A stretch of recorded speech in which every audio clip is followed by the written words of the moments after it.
Today we are discussing the concept of fundamental rights. Hello, I am Mohit Sharma, assistant professor, IIM college of law basin. आज का हमारा विषय जो चर्चा करते हैं वो है कॉन्सेप्ट ऑफ फंडामेंटल राइट, मतलब मौलिक अधिकार। क्या होते हैं मौलिक अधिकार, इस पर हम आज अपनी चर्चा करते हैं। हमारे मौलिक अधिकार जो है वो फंडामेंटल राइट ही कहलाते हैं और उनको संविधान के भाग 3 में 12 से लेकर 35 तक हम उसको पढ़ सकते हैं। The fundamental rights in the India include in part 3rd of the Constitution of India, guarantee civil liberties such that all Indians can lead their life in peace and harmony as citizens of India. These rights are known as the fundamental, as they are the most essential for the all-round development, like mental, intellectual, moral, spiritual, protected by fundamental law of the land. If the rights provided by Constitution claim the fundamental rights are violated, the Supreme Court and High Court can issue a writ under Article 52 and the 226 of the Constitution, respectively, directing the state machinery for enforcement of the fundamental rights. Fundamental rights जो है वो भारत का संविधान है उसके भाग 3 में प्रदान किए गए हैं, प्रदत्त किए गए हैं आर्टिकल 12 से लेकर 30 तक। तो फंडामेंटल राइट है वो किसी भी मनुष्य के लिए, स्पेशली भारत के जो नागरिक है उसके सर्वांगीण विकास, सस्टेनेबल डेवलपमेंट के लिए बहुत जरूरी है। जैसे उसका बौद्धिक विकास, उसका नैतिक विकास, उसका आध्यात्मिक विकास, उन सबको प्रोटेक्ट जो करता है वो उसके मौलिक अधिकार है।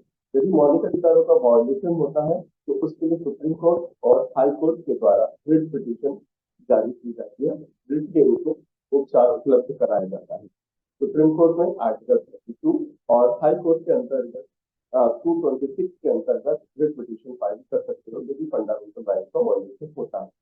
जो फंडामेंटल राइट है उनसे अलग आपका अगर किसी भी तरह का राइट अगर वो वायलेट हो रहा है तो जो प्रेजेंट समय में विधि प्रदत्त विधि होती है उसके द्वारा आप उपचार उपलब्ध कराए जा सकते हैं आपसे। Fundamental right are defined as the basic human freedom where every Indian citizen has the right to enjoy for a proper harmonious development of personality and life. These rights apply universally to all citizens of India, irrespective of their race, place of birth, religion, caste, gender. जो fundamental right है वो संपूर्ण भारत के प्रत्येक नागरिक को उपलब्ध है और बिना किसी भेदभाव के, भेदभाव मतलब ना तो उसके साथ जातिगत किसी तरह का भेदभाव किया जाएगा, ना उसकी जन्म के स्थान के बिहार पर, ना उसकी जाति के, ना उसकी जेंडर के और ना ही उसकी जो रिलीजन धर्म के आधार पर, किसी भी तरह के आधार पर कोई भेदभाव भारत के संविधान द्वारा नहीं किया गया है। द इम्पोर्टेबल बाय द कोर्ट, अगर कोई भेदभाव होता है तो उनको भारत की जो न्यायालय है, सुप्रीम कोर्ट और स्टेट जो कोर्ट होते हैं, हाई कोर्ट, उनके द्वारा इनको लागू कराए जाते हैं। The right have their origin in mainly source including England bill of rights and United states bill of rights and France declaration of rights. अगर हम फंडामेंटल राइट के प्रारंभ की बात करते हैं तो स्टार्टिंग में इंग्लैंड में मैग्ना कार्टा जॉन पंचम के समय पर आया था, उसमें कहा गया पहली बार जो थी मैग्ना कार्टा के नाम पर लिखित रूप में कोई दस्तावेज था जो वहां कुछ मौलिक अधिकार जो आज के मौलिक अधिकार कहे जाते हैं वो प्रदान किए गए थे। बाद में तो बिल ऑफ राइट्स का नाम दिया गया। यूनाइटेड ऑफ अमेरिका यानी यूनाइटेड स्टेट ऑफ में उसको भी बिल ऑफ राइट्स का नाम दिया गया। फ्रांस में उसको उद्घोषणा, मानव अधिकारों की उद्घोषणा के रूप में शामिल किया गया। भारत के संविधान के द्वारा जो भारत के नागरिक को उपलब्ध है 6 प्रकार के फंडामेंटल राइट्स, मूल अधिकार उपलब्ध किए गए हैं पहले 7 से, लेकिन कॉन्स्टिट्यूशनल अमेंडमेंट के बाद अब ये 6 रह गए हैं। जो basically 6 fundamental right, right to equality article 14 से लेकर 18 तक है, राइट टू फ्रीडम आर्टिकल 19 से लेकर 22, right against exploitation article 23 and 24, right to freedom of religion article 25 25 to 28, cultural and educational rights, Article 29 and 30, and right to remedy, Article 32 से लेकर 35। Basically जो 6 प्रकार के मूल अधिकार दिए गए हैं, इसमें सबसे पहले है समानता का अधिकार, जो अनुच्छेद 14 से लेकर के 18 तक है, जो सभी प्रकार की समानताओं की बात करता है। स्वतंत्रता का अधिकार, आर्टिकल 19 से लेकर के 22 तक है, इसमें सभी प्रकार की हमारी स्वतंत्रता आती है, चाहे हमारे प्राण स्वतंत्रता हो, या बोलने की स्वतंत्रता हो, या व्यापार की स्वतंत्रता हो, सब प्रकार की स्वतंत्रता है आर्टिकल 19 से लेकर 22 तक हमको उपलब्ध कराई गई है। राइट अगेंस्ट एक्सप्लॉइटेशन, शोषण के विरुद्ध भी अधिकार उपलब्ध है, अनुच्छेद 23 और 24 को इसके बारे में प्रावधान किया गया है। धार्मिक स्वतंत्रता का अधिकार जो प्रदान किया गया है, जो आर्टिकल 25 से लेकर के 28 तक आपको उपलब्ध कराया गया है। उसके साथ साथ सांस्कृतिक और शिक्षा के संबंध में भी अधिकार प्रदान किए गए हैं, आर्टिकल 29 से लेकर 30 वो प्रदान किए गए हैं। और यदि इन अधिकारों में जो उपरोक्त 5 अधिकार हैं, इसमें अगर किसी का वायलेशन होता है, किसी को इन्फ्रिंज किया जाता है, या उनका अधिकारों का उल्लंघन हो रहा है, तो कॉन्स्टिट्यूशनल रेमेडीज उपलब्ध कराई गई, वो आर्टिकल 32 से लेकर 35 तक अवेलेबल है। अब इन मूल अधिकारों की शुरुआत कहाँ से हुई? अगर हम भारत की स्वतंत्रता से पहले की बात करें, तो मूल अधिकारों को पहली बार जो व्याख्यान मिलता है हमें, वो स्वराज बिल के नाम से इंडिया में, जब हम ब्रिटिश कॉलोनी सिस्टम में रहते थे, उस समय पर पहली बार ये बात होती थी, स्वशासन और स्वराज की बात होती थी, और उसी में कुछ मूल अधिकारों की बात की गई थी। The first demand for the fundamental rights came in the form of the Constitution of India Bill 1895। 1895 में पहली बार कॉन्स्टिट्यूशन ऑफ इंडिया नाम के बिल में पहली बार फंडामेंटल राइट्स की बात की गई, also properly known as the Swaraj bill 1895। इसको स्वराज बिल के नाम से भी जानते हैं, Swaraj bill 1895। It was written during the emergency of Indian nationalism and increasingly vocal demand by Indians for self-government। जब भारतीयों के द्वारा स्वयं सरकार या स्वशासन की डिमांड उठ रही थी, उस समय पर इस बिल को लाया गया। It talk about freedom of speech, right to privacy, right to franchises और कई तरह के अधिकार इसमें बताए गए। हालांकि ये लागू नहीं हो पाया था, लेकिन जो इंडियन नेशनल कांग्रेस है, वो समय समय पर मूल अधिकारों की बात करते रही है भारतीयों के लिए। In the following period attempt were made from quarter asking the British government to grant rights for India. These demands were made in resolution by the Indian National Congress between 1917 and 1919 in several reports and bills. Indian national Congress ने 1917 से लेकर 1919 के बीच में बहुत सारे bills और reports के माध्यम से तमाम तरीके के अधिकार जो भारतीयों को उपलब्ध होने चाहिए, उनके लागू किए जाने की बात करी। लेकिन उस समय पर हम कॉलोनी सिस्टम में थे, तो हमारे फंडामेंटल अधिकार या मूल अधिकारों की कोई बात नहीं करता था, उल्टे ही अलग अलग तरह के कानून लाकर अब हमारी आवाज को दबाया जाता था। इसी संबंध में रॉयल एक्ट आया था 1999, जिसमें भारतीयों को, जिसको काला कानून भी कहा गया, जिसमें बिना सुनवाई के ही किसी भी व्यक्ति को गिरफ्तार किया जा सकता था, बिना वारंट के भी गिरफ्तार किया जा सकता था, इसीलिए इसको काला कानून कहा जाता था। फर्दर और मूल अधिकारों की बात करने के लिए एक नेहरू कमीशन की रिपोर्ट आई थी, जिसमें 1928 the Nehru commission composing of representatives of Indian political parties proposed constitutional reforms for India, calling for dominion status for India and election under universally suffrage would guarantee rights deemed fundamental, representation for religion, ethnic minorities and limits the power of the government। 1928 में Nehru commission ने एक report पेश की थी, जो भारतीय राजनीति की जो राजनीतिक पार्टियां थी, उनकी ओर से एक रिपोर्ट पेश की गई थी, जिसमें कहा गया कि भारत की सरकार के द्वारा सरकार की सीमित अधिकार और भारतीय को कुछ अधिकार मिलने चाहिए, जैसे रिप्रेजेंटेशन का, इलेक्शन का, और कुछ मौलिक अधिकार भी प्रदान किए जाने चाहिए। The committee themselves to socialism in 1936, the Congress leaders took example for the constitution of Soviet Union, which inspired the fundamental duties of citizens as means the collective patriotic responsibility for the national interest and challenges. फिर जो national Congress है उसने भी तमाम तरह की अपनी reports पेश की और इसको लागू कराने की बात की। हालांकि उस समय पर ये लागू नहीं हो पाया। आपके यहाँ जो मूल अधिकार आपके यहाँ के लिए लागू हो पाए वो आफ्टर द इंडिपेंडेंस, आपका जब संविधान लागू हुआ 26 जनवरी 1950 को, 26 जनवरी 1950 को जब आपका संविधान लागू हुआ तभी आपको ये फंडामेंटल राइट मिल पाए हैं। अब इनका सिग्निफिकेंस क्या है, इनकी क्या भूमिका है, उसको हम समझते हैं। The fundamental right were included in the constitution because they are considered essential for the development of the personality of every individual and to preserve human dignity। जो मौल अधिकार है, मौलिक अधिकार है, उनका पहला जो काम है वो ह्यूमन डिग्निटी, मानव की गरिमा, ये जो उसकी जो पर्सनैलिटी है, उसका जो व्यक्तित्व है, उसको बनाए रखने में बहुत सहयोगी होता है। उसकी व्यक्तित्व के विकास में, उसकी गरिमापूर्ण जीवन के विकास में जो फंडामेंटल राइट है बहुत महत्वपूर्ण भूमिका निभाते हैं। The writer of the Constitution regards democracy of no avail in civil liberties like freedom of speech and religion were not recognized and protected by the state. According to them, democracy is in sense a government by opinion, and therefore the means of formulating public opinion should be secured to people of the democratic nation. For these purpose, the Constitution guaranteed to all citizens of India the freedom of speech and expression and the various other freedoms in the form of the fundamental rights।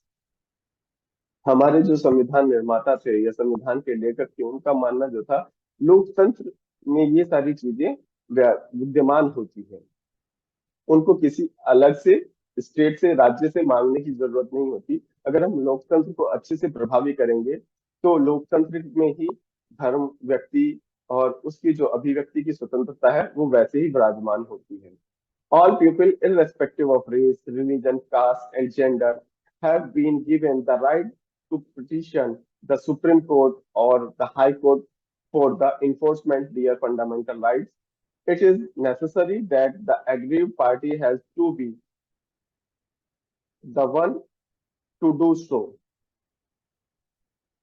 जो fundamental rights हैं, यदि उनका violation होता है तो हमारा high court और हमारे सुप्रीम कोर्ट, हमारे हाई कोर्ट्स और हमारा जो सुप्रीम कोर्ट है वो उसके वायलेशन के लिए हमें रेमेडी उपलब्ध कराने के लिए हमेशा तत्पर तैयार रहते हैं। और इस बात को बिल्कुल ध्यान नहीं दिया जाता कि वह किस जाति से है, किस धर्म से है, किस कास्ट से, किस जेंडर से है। मतलब जो हमारी न्यायपालिका है वो हमारे मूल अधिकारों का रक्षक बनकर खड़ी रहती है और वो इस बात पर ध्यान नहीं देती है जो भारतीय नागरिक है, वो जो नागरिक है भारत का, वो किस जाति या धर्म का है। न्याय सबके लिए और मौलिक अधिकार सबके लिए समान रूप से उपलब्ध है।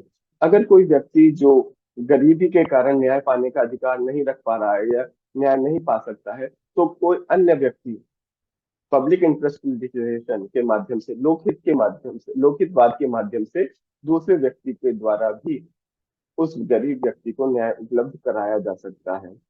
हमारे यहाँ न्यायपालिका को इतनी स्वतंत्रता है, न्यायाधीश स्वयं के संज्ञान के द्वारा भी या न्यूज़पेपर के माध्यम की रिपोर्ट से भी न्याय को लागू कराने की स्वतंत्रता हमारी न्यायपालिका को प्राप्त है।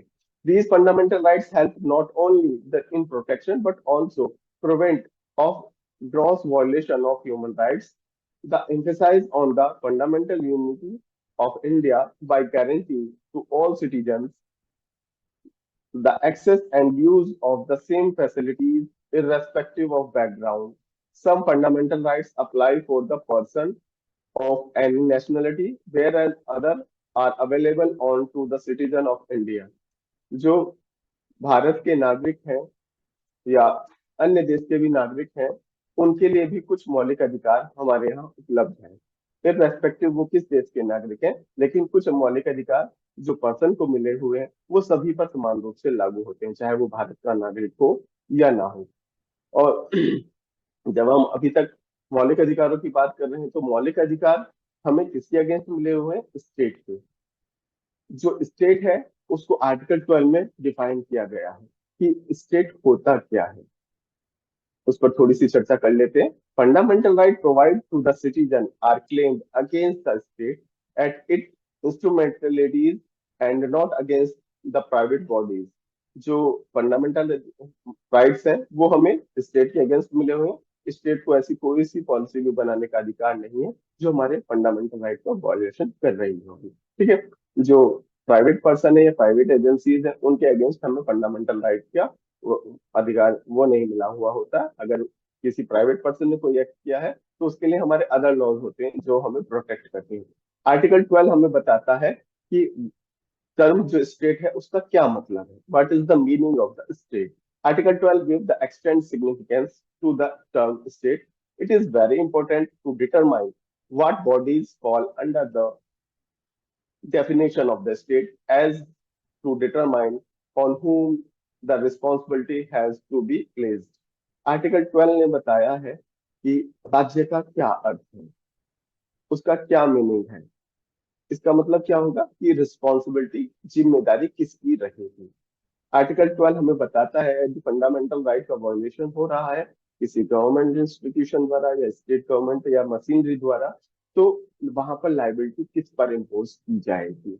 The framers of the Constitution use the word the state in a wider sense than what is the understood in the ordinary and narrow sense. It is does not merely mean the state in the union.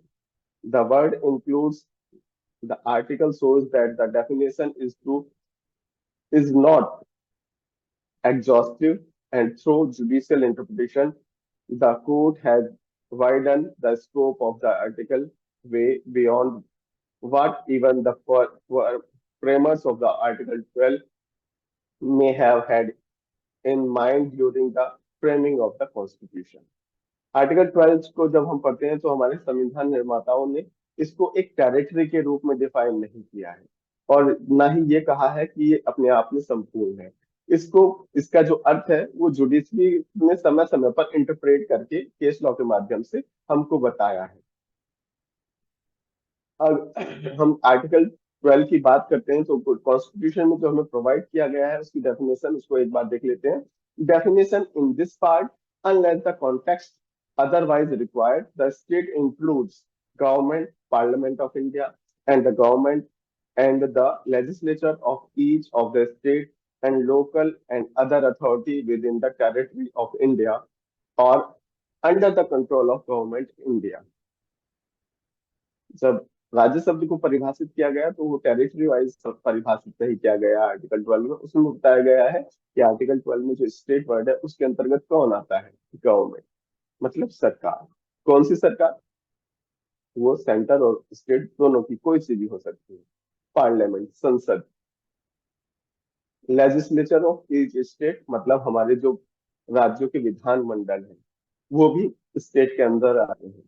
All local authorities, जो governmental institutions हैं, चाहे वो local authority है, state authority है या central authority है, कोई भी है, वो सारे का सारा स्टेट की डेफिनेशन में आएगा। And other authorities with in the territory of India, अन्य प्राधिकारी जो भारत की सीमा में, ठीक है, या भारत सरकार के कंट्रोल में, वो सब के सब स्टेट की डेफिनेशन में आते हैं। In the word, for the purpose of Part 3 of the Constitution, the state comprise the following।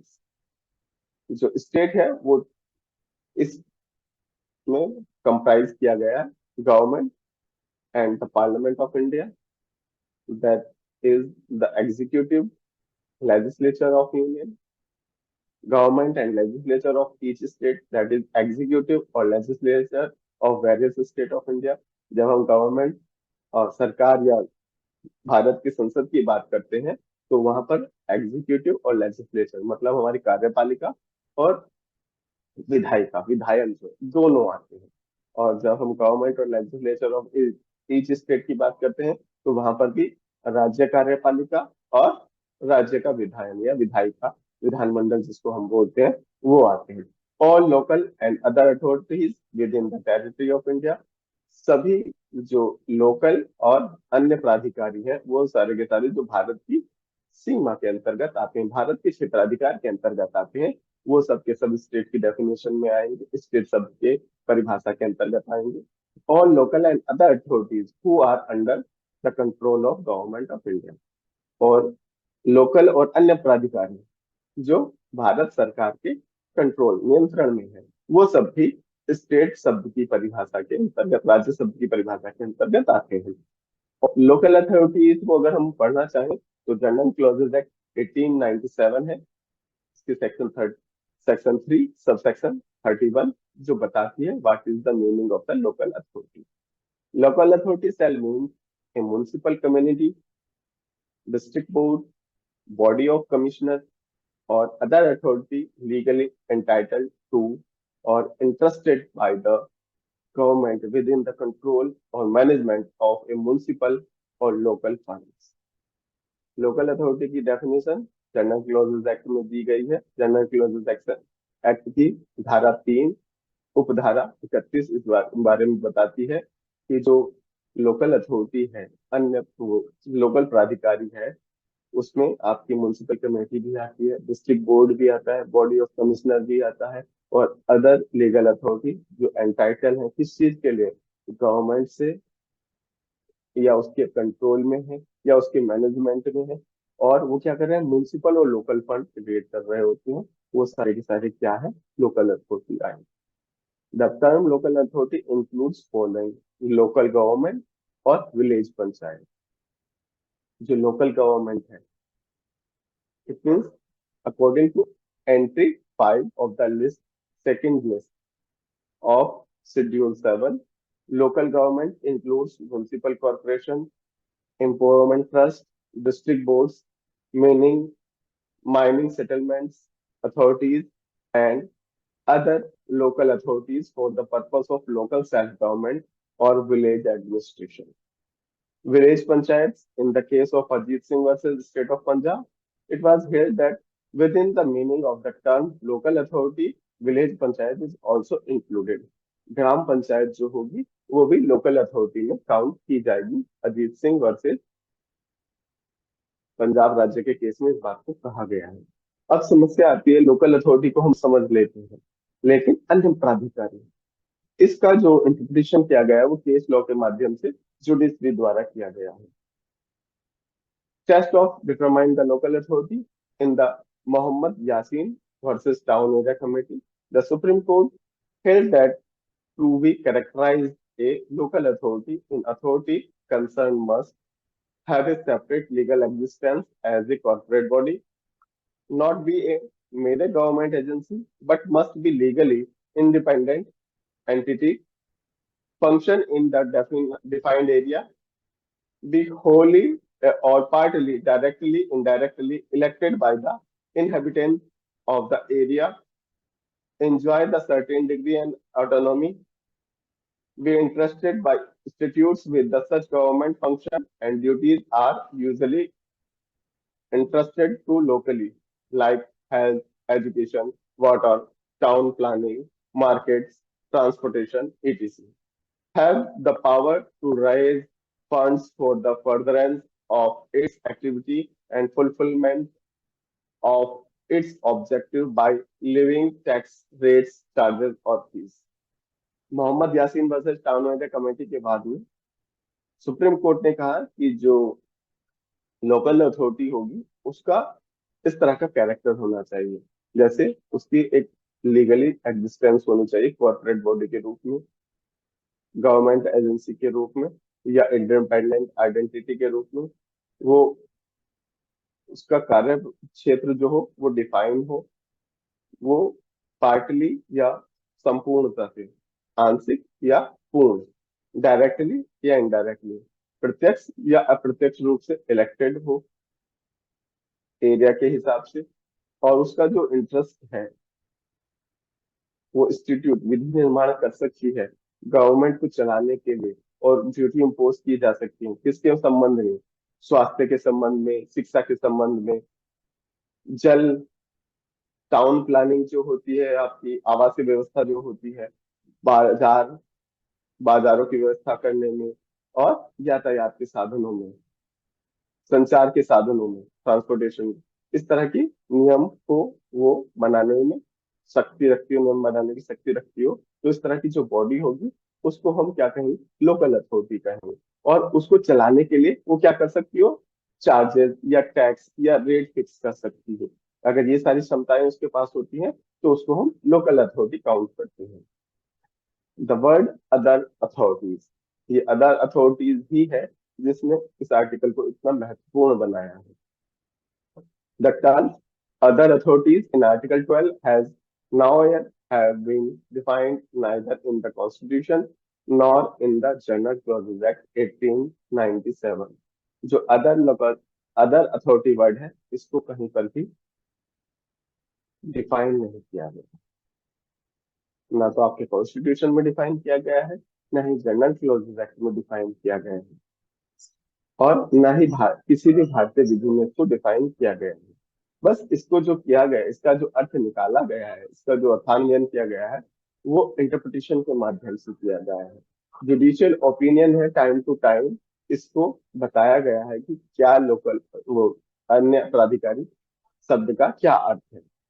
The function of government can be perform either the governmental department and official or through autonomous bodies which exist outside the departmental structure. Such autonomous bodies may include companies, corporations, etc. So far, the purpose of determining what other authorities fall under the scope of state, the judiciary has been several judgments as per the facts circumstances defined as the university in the case of University of Madras versus Santabai, Madras High Court, the principal adjustum generis, सजातीयता के नियम के आधार पर Madras high court ने शांताबाई के case में एक बात कही थी। It mean that only those authorities are covered under the expression other authorities which perform governmental or sovereign function. Further, it cannot include person, natural or juristic. For example, unaided universities. In the case of Ujjambai versus the state of UP, the court rejected above restrictive scope and held that the justum generis rule could not be restored to be the interpreting other authorities. The body named under Article 12 have no common genus running through them, and they cannot be placed in only single category of any rational basis. In Rajasthan Electricity Board versus Mohanlal, the Supreme Court held that other authority would include all authorities created by the Constitution or statutes on whom power to confirm by law. Such statutory authority need not be engaged in performing government or sovereign function. The court emphasized that it is immaterial that the power of conferred on the bodies is of the commercial nature or not. Rajasthan electricity board versus Mohanlal के case में supreme court ने कहा कि other authority word में जो शब्द है उसके अंतर्गत वो सारी अथॉरिटी आती है जो कॉन्स्टिट्यूशन से बनाई गई है या किसी संविधि के माध्यम से बनाई गई है। In the case of Sukhdev Singh and others versus Bhagat Ram Sardar Singh Raghuvanshi in 1975 held that the bodies like Oil and Natural Gas Commission, Industrial Finance Corporation, or Life Insurance Corporation, which are created by institute, is because of the nature of their activities do come within the term other authorities under Article 12, even though in reality they were really constituted for the commercial purpose. Ramanna D. Sethi versus International Airport Authority in 1979, इस case में supreme court ने कुछ parameters, measurements बनाए कि हाँ, अगर ये जो अथॉरिटीज हैं, चाहे कॉन्स्टिट्यूशनल बॉडी के द्वारा क्रिएट की गई हैं, चाहे इंस्टीट्यूट के समिति के द्वारा क्रिएट की गई हैं, अगर वो इस तरह का कैरेक्टर रखती हैं तो वो अदर अथॉरिटी वर्ड के अंतर्गत आएंगे, मतलब राज्य शब्द की परिभाषा के अंतर्गत आएंगे। The court held an inclusive exhaustive test to test whether a corporation is acting as an instrumentally or agency of the government or not. First, financially assistance given by the state, उसको assistance जो है वो state द्वारा दी जा रही है, सहायता राज्य द्वारा प्राप्त हो रही है।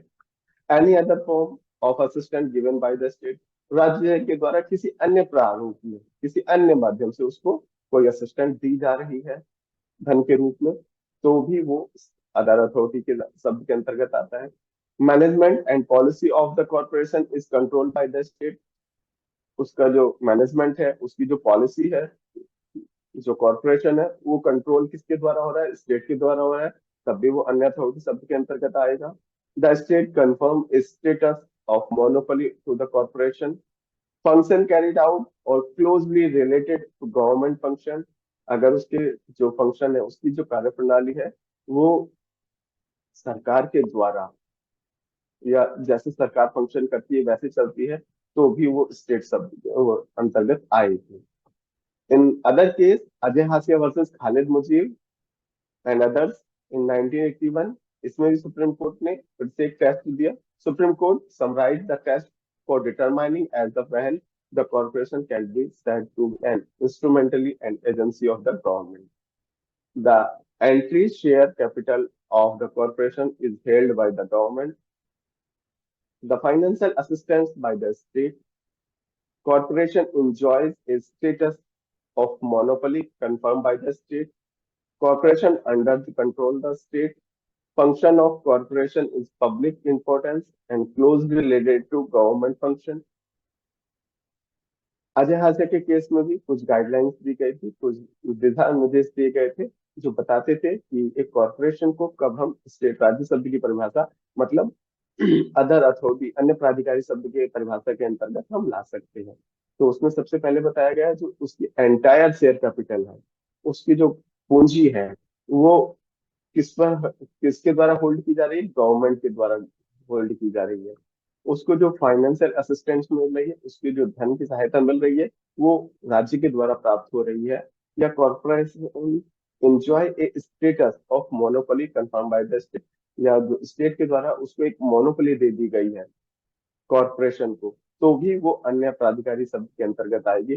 Corporation under control of state, जो कॉर्पोरेशन है वो राज्य के नियंत्रण में है, तब भी वो अन्य अधिकार प्राधिकारी शब्द की परिभाषा के अंतर्गत आता है। फंक्शन ऑफ द कॉर्पोरेशन, जो उसकी कार्यप्रणाली है, जो संगठन की कार्यप्रणाली है, वो पब्लिक इंपोर्टेंस के लिए और closely related to government function, और वो निकटता है, घनिष्ठता है किसके साथ, गवर्नमेंट फंक्शन के, मतलब जैसे सरकारी प्रणाली चलती है वैसे ही उसका प्रणाली सिस्टम चलता है, वो वैसे ही कार्य प्रणाली पर काम करती है, तो भी उसको अन्य प्राधिकारी शब्द के अंतर्गत स्टेट शब्द में परिभाषित माना जाएगा। The test formulated in this case are not a rigid set of principle, लेकिन इस केस में सुप्रीम कोर्ट ने कहा कि ये जो टेस्ट है वो कठोर या अन्यान्विक नहीं है, इसके आगे भी अगर कोई ऐसी परिस्थिति आती है जिसमें इंटरप्रिटेशन करना पड़ेगा, तो इस परिभाषा को और भी वाइडर सेंस में परिभाषित किया जा सकता है। अब आर्टिकल 12 के बारे में जो हमारे कॉन्स्टिट्यूशन फेमर्स है, जो संविधान निर्माता है, उनके क्या विचार थे, क्या विचार थे कि इस आर्टिकल में स्टेट शब्द को इस तरह से परिभाषित किया जाए, एक टेरिटरी के रूप में ना होकर के उसको गवर्नमेंट या कार्य प्रणाली के अंतर्गत उसको भी परिभाषित किया जाए। The definition of state given in the article 12 of the constitution is applicable to the part 3 and part 4। ये जो राज्य शब्द की परिभाषा आर्टिकल 12 में दी गई है, 12 अनुच्छेद 12 में जो राज्य शब्द को परिभाषित किया गया है, वो केवल और केवल संविधान के भाग 3 और 4 पर ही लागू होता है, अन्य भागों पर वो लागू नहीं होता है। Article 12 mention is that unless the context of otherwise requires, the state includes the government and the Parliament of India and the government and the legislature of each state and all local and other authorities within the territory of India under control of the government of India. Dr. B. R. Ambedkar described the scope and importance of Article 12. The state that The objective of the fundamental right is two-folded. Doctor Bhimrao Ambedkar इस article के बारे में, इस अनुच्छेद के बारे में बताते हैं कि दो तरह के से टू फोल्डेड है, अधिकार है। Every citizen must be in a position to claim the those rights, कि कोई भी व्यक्ति इस स्तर पर आ जाए, इस स्थिति में आ जाए कि वो अपने अधिकारों के लिए दावा कर सके। The must be binding upon every authority, और प्रत्येक अथॉरिटी उसके लिए प्रतिबद्ध हो, दायित्वाधीन हो। तो डॉक्टर भीमराव अंबेडकर ने इस आर्टिकल को इस तरह से देखा। Therefore, it is clear that the fundamental right must be binding not only upon the central government, state government, panchayat, municipalities, but in fact every authority which have been created by law. संविधान निर्माताओं का जो विचार था, उनका मानना था कि जो मूल अधिकार है वो केवल और केवल राज्य सरकार या केंद्र सरकार या पंचायत या म्युनिसिपैलिटी तक ही सीमित ना हो, वो ऐसी प्रत्येक प्राधिकारी पर लागू हो जो क्रिएटेड बाय लॉ है, जो विधि के द्वारा बनाई गई, which has got create which has got certain power to make a law, मतलब जिसको विधि बनाने की क्षमता दे दी गई है, जो प्राधिकारी है जिसको विधि बनाने की क्षमता दे दी गई है, उस पर भी राज्य शब्द लागू होगा, और एक आम आदमी जो एक भारतीय नागरिक है वो अपने अधिकारों का उस पर अपना दावा कर सके। To make rules, to make bylaws are state under Article 12. Hence, the fundamental rights are binding upon the state. The definition of a state under Article 12 is inclusive and not exhaustive. The expression includes is used to accommodate new entity is within the scope of Article 12. Hence, authority is not specified in this article may also fall within if they otherwise specify characterize of the state.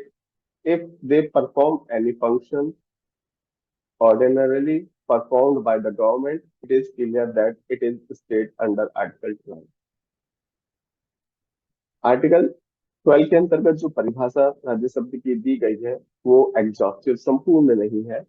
समय समय पर interpretation के माध्यम से जो कोई भी authority जो इस तरह का कैरेक्टर रखती है, किस तरह का, कि वो परफॉर्म कर सकती है as a government, as a law maker, as a by law maker, उस शब्द को, उस सभी को राज्य शब्द के अंतर्गत परिभाषित